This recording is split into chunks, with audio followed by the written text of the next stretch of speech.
Hello guys and welcome to my channel Julie's classroom. आप सब कैसे हैं? आई होप आप सब ठीक होंगे। तो आई होप आपने कल मेरा इंट्रोडक्शन वीडियो तो देखा ही होगा। कल मेरे इंट्रोडक्शन वीडियो में मैंने बताया था कि मैं इंग्लिश को कैसे पढ़ाने वाली हूँ। तो बेसिकली मैं इंग्लिश को 3 पार्ट्स में पढ़ाऊँगी आप सबके लिए। फर्स्ट है grammar, second vocab and third spoken English होगा। आज हम लोग ग्रामर से स्टार्ट करने वाले हैं। तो फर्स्ट ऑफ ऑल मैं बता देना चाहती हूँ कि मैं किन लोगों के लिए कर रही हूँ।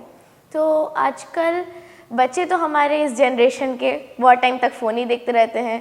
तो पेरेंट्स हुआ कंसर्न कि वो अपने बच्चे को फ़ोन देखते देखते कैसे कुछ सिखा सकते हैं। तो ये उनके लिए है, बिकॉज़ आज हम लेटर्स कर रहे हैं तो बच्चों का बहुत हेल्प होगा। सेकंड, वो जो स्टूडेंट्स हैं जो कि रीजनल एरियाज़ में पढ़ रहे हैं एंड ग्रास से समझ नहीं पाए हैं एग्जैक्टली कि उनका टाइनी बिट मिस्टेक कहाँ रह जा रहा है, जिन्हें मिसअंडरस्टैंडिंग है, तो ये चैनल उनके लिए भी है। यहाँ पे बहुत क्लियरली मैं समझाने वाली हूँ, तो उन लोगों को बहुत क्लियरली, बहुत प्रिसाइजली उनका डाउट सब क्लियर हो जाएगा। थर्ड, जो लोग अभी स्टेट में आ गए हैं कि 10-20 ईयर्स पहले पढ़ा था इंग्लिश, अब ज़रूरत है लेकिन भूल गए हैं, क्या किया जाए। तो उन लोगों का ग्रामेटिकल एरर्स हो रहा है कहते वक्त, इंग्लिश बोलते वक्त, तो ये उनके लिए भी है। बिकॉज़ मैं आपको बिल्कुल स्टार्टिंग से पढ़ाऊँगी तो आप रिफ़्रेश हो जाएंगे एकदम कि आपने क्या पढ़ा था, आपको सब याद आ जाएगा। एंड जो बच्चे कॉम्पिटिटिव एग्ज़ाम्स के लिए प्रिपेयर कर रहे हैं एंड जिन्हें एब्सोल्युटली टाइनी बिट मिस्टेक भी नहीं रहना चाहिए एंड बहुत प्रिसाइजली क्लियर होना चाहिए, ये चैनल उनके लिए भी है। बिकॉज़ मैं एकदम ग्रास रूट तक जाती हूँ आपको पढ़ाने के लिए।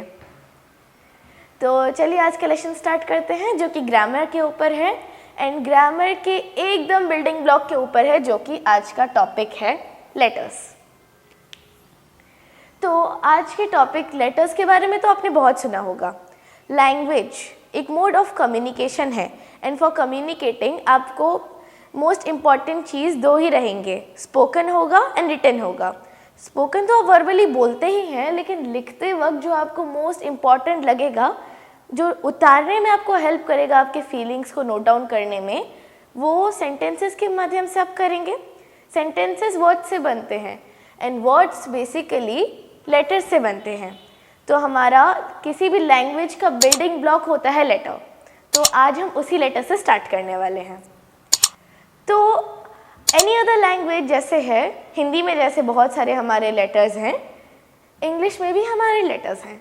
तो यहाँ पे हमारे टोटल लेटर्स हैं 26, जिन 26 लेटर्स के सेट को हम यहाँ पे इंग्लिश में अल्फ़ाबेट्स कहते हैं। तो वो यहाँ सब सारे अल्फ़ाबेट्स लिखे हुए हैं आपके लिए।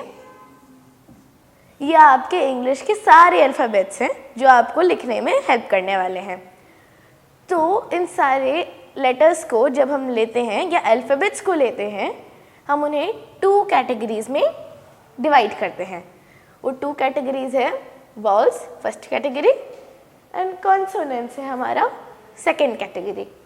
यहाँ पे इस अल्फ़ाबेट्स के ग्रुप में कुछ लेटर्स हैं जैसे कि ए, ई, आई, ओ एंड यू। ये हमारे वावल्स की कैटेगरी में जाते हैं एंड बाकी जितने भी लेटर्स हैं वो हमारे कॉन्सोनेंट्स की कैटेगरी में जाते हैं। तो चलिए अब जानते हैं कि ऐसा क्यों है। सो द रीज़न कि हमने इन अल्फ़ाबेट्स को डिवाइड किया है 2 कैटेगरी में is that they are pronunciation. हम उन्हें कैसे प्रोनाउंस करते हैं या फिर हम उन्हें कैसे साउंड से निकाल के बोलते हैं, वो हमारा मेन रीज़न है कि हमने इन्हें डिवाइड किया है। फर्स्ट वॉवल्स को देखते हैं।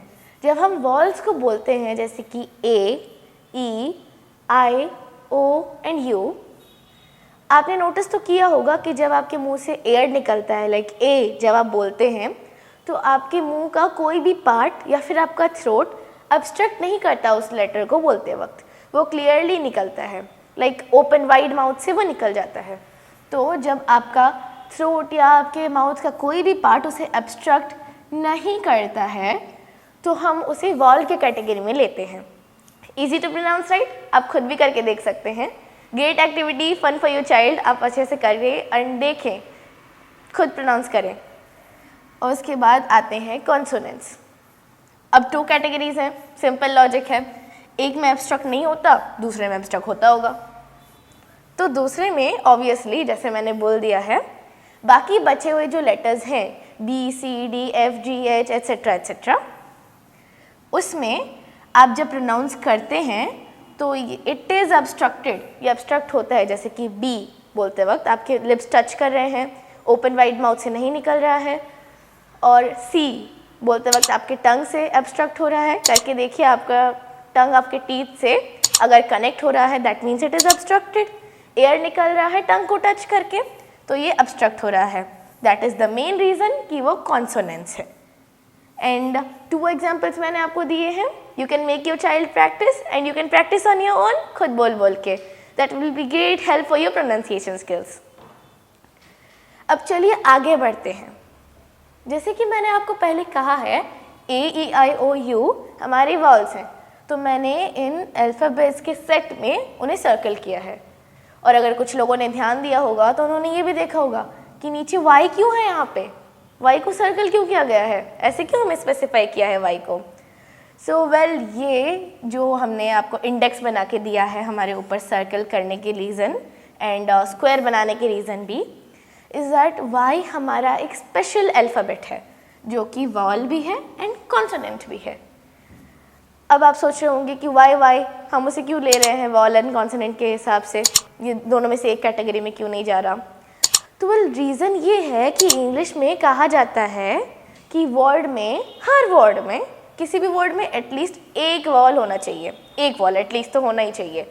जैसे कि सपोज से आप कोई भी रैंडम वर्ड ले लीजिए, एप्पल, एक नहीं 2 है यहाँ पे। या फिर आप ले सकते हैं हैट, वेरी कॉमन, आप लोगों में से किसी ने पहना भी होगा, तो वहाँ पे भी आपका ए होता है जो कि एक वॉल है। तो कुछ लेटर्स आपने नोटिस किए हैं इन वर्ड्स में वॉल्स हैं एंड बाकी कॉन्सोनेंट्स हैं, बट कुछ ऐसे वर्ड हैं जो कि आप यूज़ करते हैं आपके डेली लाइफ में, but you may not have noticed कि इनमें तो ओह वॉल्स ही नहीं है। सो लेट्स सी कि हम उन लोगों के लिए क्या किया सकते हैं। तो यहाँ पे उन वर्ड्स के लिए किया ये जा सकता है कि वहाँ पे वाई है, वाई जो ये है हम उसे भी ले सकते हैं एज आर वॉल, हम इसे इधर वॉल कंसिडर कर सकते हैं बिकॉज और कोई वॉल नहीं है। एंड हम ये इसलिए कर रहे हैं बिकॉज हमें मैच करना है ना हमारे सेइंग के साथ, there should be at least 1 vowel in every word. तो हम वाई को एज द वॉल कंसिडर कर रहे हैं because it matches the pronunciation. Walls को ऐसे प्रोनाउंस करते हैं वाई, वाई आप प्रोनाउंस करके देखिए, वो भी क्लियरली वाइड माउथ से निकलेगा, तो ये प्रोनाउंसिएशन को मैच कर रहा है। इसलिए हम वाई को यहाँ पे ले रहे हैं as a vowel, act as a wall.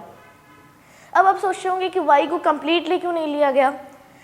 Well, बाकी भी वर्ड्स हैं ऐसे हमारे इंग्लिश लैंग्वेज में जहाँ पे वाई तो यूज़ होता है, बट वाई ज़्यादा यूज़ नहीं होता, तो इसलिए हम उसे मेनली यहाँ पे बाकी वॉल्स के साथ यूज़ होते वक्त कह देते हैं कि इट इज़ कॉन्सोनेंट, ले लेते हैं इट इज़ कॉन्सोनेंट। जहाँ पे ज़रूरत है हमें अपने सेइंग के साथ मैच करना है, हम वाई को रखेंगे एज अ वॉल। एंड जहाँ पे ज़रूरत नहीं है बिकॉज ओरिजिनली वहाँ पे हमारे वॉल्स मिल जाएंगे ए ई आई ओ यू, उनमें से कुछ भी हम रख लेते हैं वाई को एज कॉन्सोनेंट। तो यहाँ पे जैसे कि आपका लेटर है वाई, ओ एंड यू के साथ आता है हमारे वर्ड में यू में, जब आप किसी को पॉइंट करते हो हे यू, तो उसमें यू में आपका ओ एंड यू के साथ आता है, तो वो ऑलरेडी आपके इस वर्ड में वॉल्स मिल जाएंगे आपको। तो आप इधर वाई को बोल सकते हो कि it is a consonant. And yellow में it's a happy colour, yellow is a really happy colour, जब भी आप येलो देखते हो you might feel happy, it releases dopamine. So yellow एक बहुत ब्यूटीफुल एंड हैप्पी कलर है जिसके स्पेलिंग में आपको ई एंड ओ मिल जाएगा जो कि आपका ऑलरेडी प्रेजेंट वॉल है यहाँ पे। तो आप यहाँ पे वाई को because there is no need consonant के हिसाब से ले लेते हो। तो ये तो हुए हमारे लेटर्स की बात। नॉर्मल मैंने आपको समझा दिया है कि वॉल्स क्या होते हैं, लेटर्स क्या होते हैं, लेटर्स में वॉल्स एंड कॉन्सोनेंट्स क्या चीज़ हैं, उनका डिस्क्रिप्शन भी मैंने दे दिया है, उनका डेफिनेशन दे दिया गया है, एंड उसके प्रोनाउंसिएशन के बारे में भी मैंने आपको बहुत समझाया। एंड फन एक्टिविटी भी मैं आपको करने के लिए सजेस्ट कर रही हूँ। If you have time please do it, will help your pronunciation.